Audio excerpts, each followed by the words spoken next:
Hello guys, welcome to my YouTube channel centre of mineral therapy.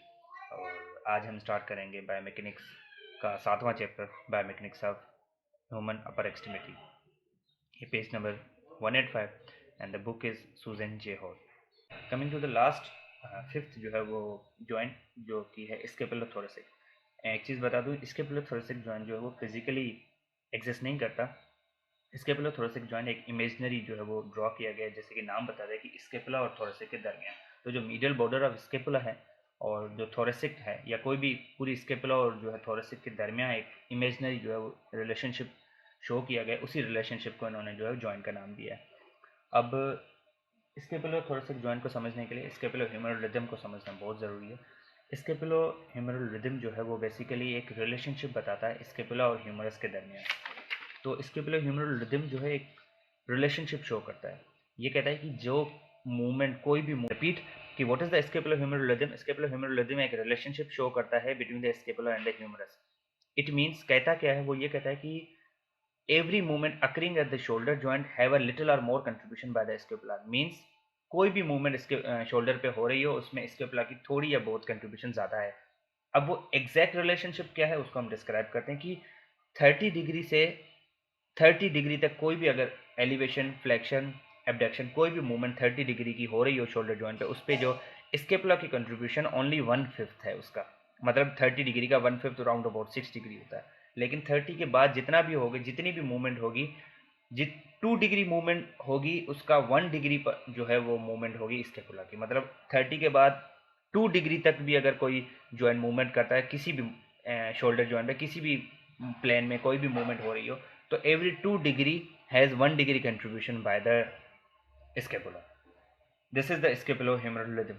यहाँ पे लिखा हुआ है during the first degree of humeral elevation the contribution of scapula is only 1/5 that of glenohumeral joint. As elevation proceed beyond the 30 degree, scapula approximately 1 degree for every 2 degree movement of the humerus. ये उसका relationship बता रहा है। This important coordination of the scapula and the humeral movement is known as scapulohumeral rhythm, जो कि enable करता है much greater range of motion at the shoulder than the scapula are fixed. It means अगर हम scapula को fix कर दें, scapula को अगर हम फिक्स कर देते हैं, तो जो मूवमेंट होगी तो शोल्डर जॉइंट पे होगी, बिल्कुल होगी, लेकिन फुल मूवमेंट जो है वो पॉसिबल नहीं होगी, फुल रेंज, क्योंकि ओवरहेड एबडक्शन में beyond the 30 degree there is more contribution by the scapula rather than before 30। Secondly, ये था scapulo humeral rhythm. Frozen shoulder में रिवर्स हो जाता है। अब ये स्केपुलो ह्यूमरल रिदम क्या कहता है कि स्केपुला की कंट्रीब्यूशन बता रहा है इनके with respect to the humerus movement, with respect to the shoulder movement. लेकिन फ्रोजन शोल्डर में यहाँ पे हम एक और डेफिनेशन स्केपुलो ह्यूमरल रिदम की निकाल सकते हैं कि scapula rotates less than the shoulder joint. मतलब हर शोल्डर, जैसे कि हमने 1:2 रेशो देखा कि 30 डिग्री में सिर्फ 6 डिग्री जो है कंट्रीब्यूशन है, तो ये बहुत ही माइनर है, बहुत ही कम है। तो ये चीज़ यहाँ से एक इंडिकेट करती है कि what is the scapulo humeral rhythm, की means contribution of the scapula with respect to the shoulder joint movement या ग्लिनोह्यूमरल मूवमेंट इज लेस।